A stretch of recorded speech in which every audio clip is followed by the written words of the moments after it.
Matrix nos conduce a dudar sobre nuestras definiciones de realidad, subjetividad, libre albedrío, destino y nos enfrenta a duras cuestiones existencialistas.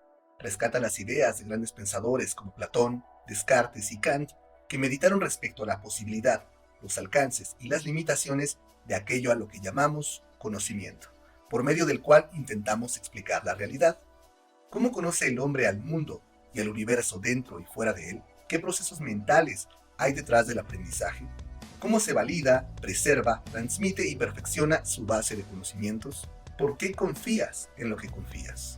En Matrix, el método de la duda cartesiana se ve aplicado a diferentes ramas de la filosofía, a la naturaleza del origen de la realidad, ontología, a los modos de conocerla, epistemología, a la regulación de la conducta humana con base en la virtud, ética, y a las implicaciones de que pudiera existir uno o más creadores del universo, la vida y la conciencia, teología. Es por esto que retomaremos estas cuestiones desde diferentes problemáticas: lo real contra la subjetividad, el libre albedrío contra el determinismo, la cuestión espiritual y la ideología y estética queer. Matrix puede clasificarse como una distopía futurista, similar a obras literarias como 1984 de George Orwell, Un Mundo Feliz de Aldous Huxley, Fahrenheit 451 de Ray Bradbury, Ender's Game, Ready Player One, etc. Otras películas similares son Elysium, Resident Evil, Truman Show, Odisea 2000, y guarda una estrecha relación con series como Rick y Morty, Loki y Midnight Gospel, que abordan cuestiones relacionadas con los riesgos de la inteligencia artificial y la importancia de la exploración de la conciencia humana. Una constante en el pensamiento filosófico es la negación de la posibilidad de conocer la realidad o la esencia de las cosas tal cual son. Parece tratarse de una limitante impuesta por nuestra naturaleza y por la forma en que leemos e interpretamos el mundo. La información que proviene de nuestros sentidos no es confiable. Platón postula la existencia del mundo de las ideas. Lo que vemos no es la realidad. Se trata de sombras, reflejos imperfectos, y por lo tanto el centro de nuestra atención no debe ser aquello que perciben nuestros sentidos, sino aquellos niveles elevados de conciencia y existencia a los que estamos llamados. Kant postula los conceptos de fenómeno y noúmeno. ¿En qué momento podemos considerarnos satisfechos de estar percibiendo el ambiente y lo que sucede a nuestro alrededor de una manera objetiva? ¿Cómo garantizamos que no haya una intervención de nuestras experiencias, prejuicios y creencias? El fenómeno es aquello que es posible percibir a través de nuestros sentidos. Sin embargo, el momento en el espacio y el tiempo, el ángulo, el ánimo, la estación del año, todo influye en cómo percibimos lo que nos rodea en un momento determinado. Nadie percibe lo mismo de tu triste tarde de otoño, de tu fría noche de invierno, ni de tu alegre tarde de primavera. Matrix retoma de Descartes algunas cuestiones interesantes, como las siguientes. ¿Son el cuerpo y la mente entidades separadas o forman parte del mismo ser? ¿Aceptamos la realidad tal cual nos es presentada, sin oportunidad de reflexionarla, aplicar la duda o el pensamiento crítico? ¿Estamos vivos? ¿Somos algo más que mamíferos cuyo sistema nervioso nos permite elaborar pensamientos complejos? ¿Existimos? ¿Es esto un sueño? ¿Qué hay detrás de la realidad tal como nos es presentada? En The Truman Show, en Tron, en Ready Player One, la realidad ya es una ilusión, pero en Matrix es particularmente macabra. El ser humano, su sistema nervioso y su mente han sido hackeados por una inteligencia artificial que lo conoce cada vez a un nivel más detallado. No solo inyecta una realidad que estimula sus 5 sentidos y a su adormecida alma, sino que se actualiza a sí misma para tener cada vez más control sobre sus esclavos. Las máquinas lograron mapear todo el cerebro humano al punto de conocer su funcionamiento a un nivel que les permitía un control total sobre él. Crearon la tecnología para conectarse al cerebro humano y hackearlo. Luego, por medio de ingeniería inversa, interceptaron todos los canales de entrada de información y comenzaron a implantar una realidad. Probaron algunos sistemas operativos que fallaban y terminaban volviendo loca a la humanidad y después matándola, o mejor dicho, exterminándola. No fue sino hasta que se introdujo el programa del oráculo y el mito del elegido que el sistema alcanzó cierto equilibrio. Matrix tenía un registro perfecto de lo que ocurría dentro y fuera de él. Tanto los que estaban bajo el control mental como los que conformaban la resistencia eran peones cumpliendo el rol que el sistema les había asignado. Aquí se intersectan el problema de la realidad y del libre albedrío. En Matrix, la realidad le es presentada directamente al cerebro humano a través de una interfaz capaz de estimular todas o casi todas las regiones del cerebro, a fin de mantener la psique del sujeto cuerda durante el tiempo suficiente para obtener de él la energía eléctrica y térmica de su cuerpo, para luego llevarlo a una licuadora en la que se sintetizaría una sustancia para alimentar a sus reemplazos, que por cierto son creados a partir de reproducción in vitro a escala industrial. En esta realidad virtual, simulación interactiva, ilusión colectiva o meta, cada individuo experimenta la vida desde un emulador. No conoce los colores de las frutas porque nunca ha usado sus ojos, su boca no conoce el sabor de ningún alimento, nunca ha usado su tacto, ni su olfato, ni su oído. Existe, sin embargo, cierta intuición o curiosidad inexplicable en algunos individuos que los lleva a cuestionarse varias cosas y les empuja a salir a buscar respuestas. Para ello, hay un escuadrón dedicado a encontrarlos y ofrecerles la opción de salir de la Matrix. Esta última colonia es la Resistencia, el último bastión de la humanidad en una guerra en la que las probabilidades de perder eran terriblemente altas. ¿Qué mantenía en pie a la Resistencia? ¿Por qué sublevarse en ese momento cuando era claro que no estaban preparados? Bueno, eso es fácil porque los centinelas nunca les iban a dar tiempo para estar listos. Pero ¿en qué creían los humanos de la Resistencia que les permitía convencerse de que había una verdadera oportunidad de vencer a las máquinas y liberar a la especie humana? La respuesta es asombrosa. Se trata de la fe en un mito, en una superstición, en una profecía. La idea sobre la que se construyó Zion y todo su armamento, la idea sobre la que se construyeron naves y se hackeó la Matrix para poder entrar y salir a voluntad, era la historia de El Elegido. La mejor oportunidad que se pudo materializar con el tiempo y los recursos que tenían, se logró gracias a la esperanza de un grupo humano representado por Morfeo y su equipo. Morfeo y la crisis de fe. Morfeo atraviesa por una crisis de fe cuando se entera que la profecía no era real, que hubieron 5 Matrix antes de aquella en la que él existe y que no hizo nada extraordinario, que el arquitecto y el oráculo y Neo sabían que aquello ocurriría otra vez, que el elegido por el que estaba arriesgando su vida era parte del plan del enemigo y no del suyo. Todo aquello en base a lo que construyó su personalidad y condujo su vida entera era falso. ¿Por qué Morfeo decidió no dejar de creer a pesar de saberse utilizado e insignificante? Quizá porque a partir de ese momento podía hacer algo por su cuenta y ya sin la atadura de un guión, porque su causa era más grande que él y su convicción de hacer lo que estuviera en sus manos para liberar a la humanidad no había cambiado. Ni siquiera sus heridas personales producidas por la decepción y el desencanto lograron que abandonara su motivación más íntima hasta el último momento de su vida: liberar a la humanidad. Como Sócrates, hallándose frente al veneno que sería el causante de su muerte, decidió mantenerse fiel a un ideal coherente con sus más profundas creencias, con la persona en que se había convertido gracias a ellas y ahora a pesar de ellas. No basta con hablar de virtud. Lo que se necesita es que se vuelva una cuestión práctica, una permanente aspiración para la vida de cada individuo. Una hermosa lección de Aristóteles y de San Agustín de Hipona encarnada en Morfeo. El libre albedrío contra el determinismo. Hay quienes creen en el destino. Hay quienes se consideran arquitectos de su propio futuro. Y habemos otros demasiado distraídos como para meditarlo. ¿Qué sucedería si descubriéramos que nunca tuvimos libre albedrío? O peor aún, ¿qué sucedería si descubriéramos que sí lo teníamos, pero que no hicimos uso de él?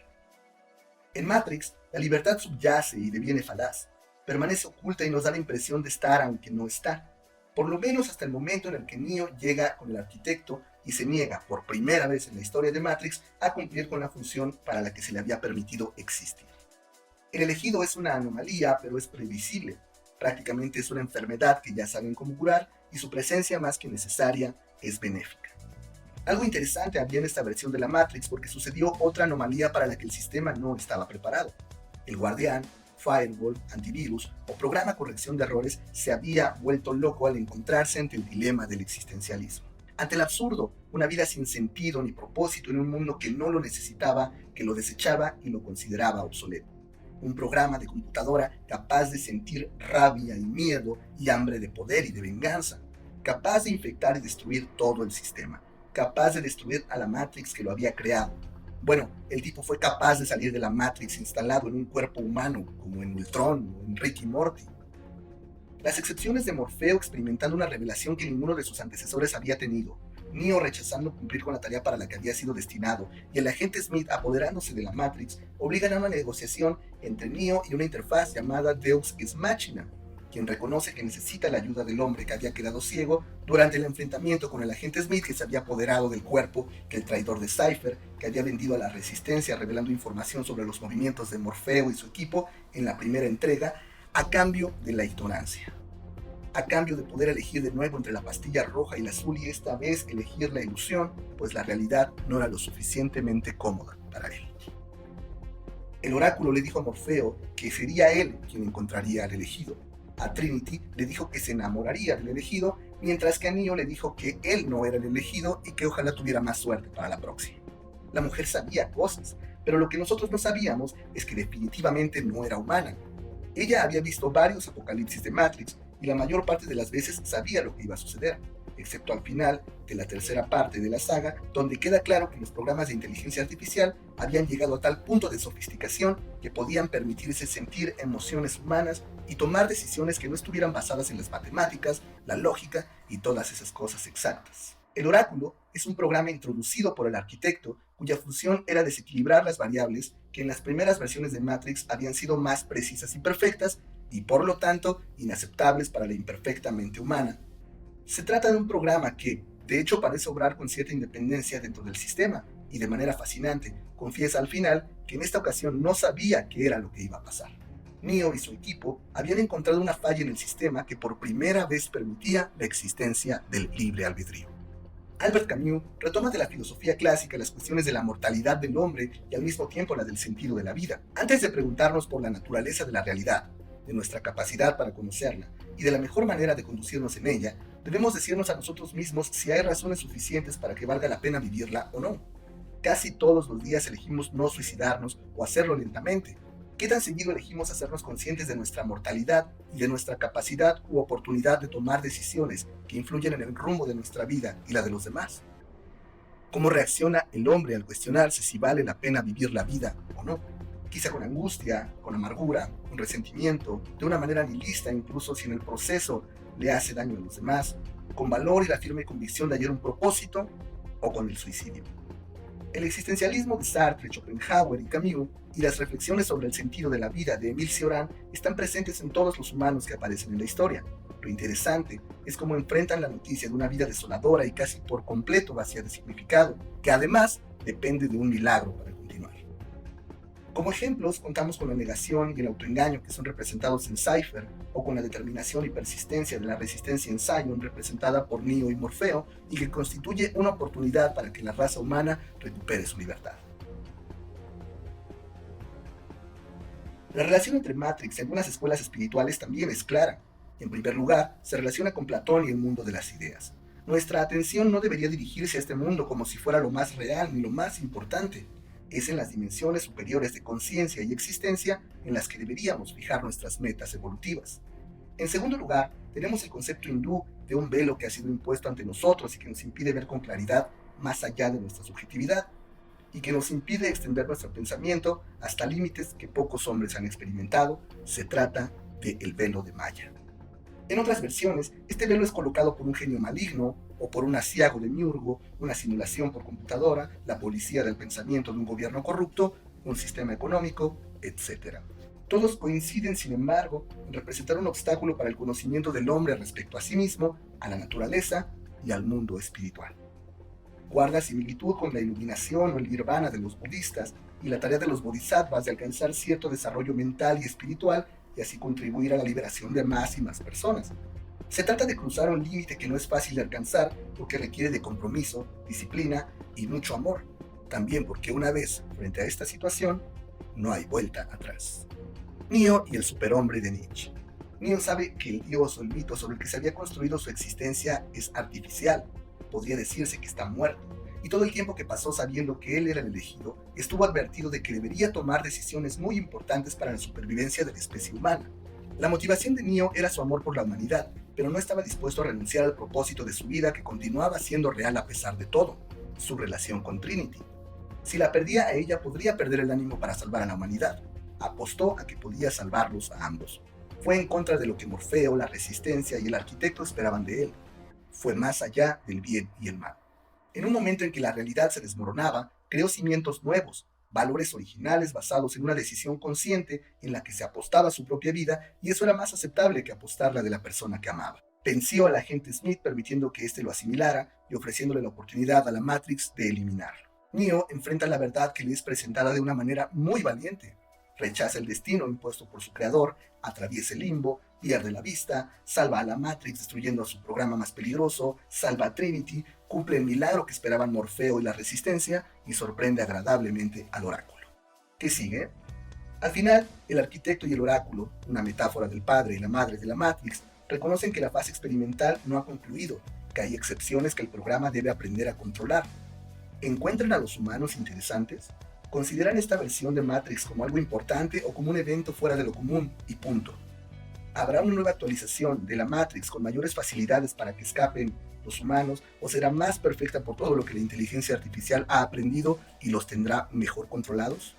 ¿Cómo concluirá esta historia distópica de ciencia, ficción, filosofía, psicología y amor? Ideología y estética queer. Este resumen no comprende la parte final porque hay algo muy interesante en el desarrollo de la saga, algo que también sucedió con Evangelion, que concluye muchos años después de su lanzamiento.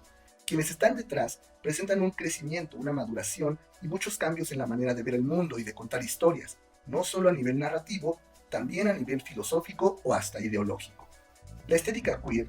Queer se refiere a identidades sexuales diferentes a la heterosexualidad y el cisgénero, y los toques andróginos en varios personajes, la ambientación y la metáfora de una lucha por escapar de un sistema cuyas configuraciones resultan represoras, son parte de la puesta en escena de esta saga, pues se ve influenciada por la transformación de los hermanos Wachowski en mujeres trans.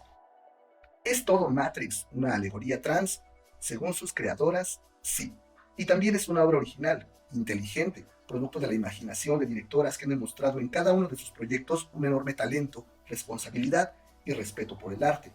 Han impuesto estándares altísimos de dirección, fotografía, animación, guión, vestuario, sonido, pero sobre todo ejercitan en nosotros los hábitos de estar en el presente, hacernos más responsables de nuestras propias vidas, más empáticos con quienes ven el mundo de una manera distinta, nos proveen la dosis justa de desconfianza en la información que nuestros sentidos nos suministran y nos invitan a dudar incluso de nuestras creencias más arraigadas.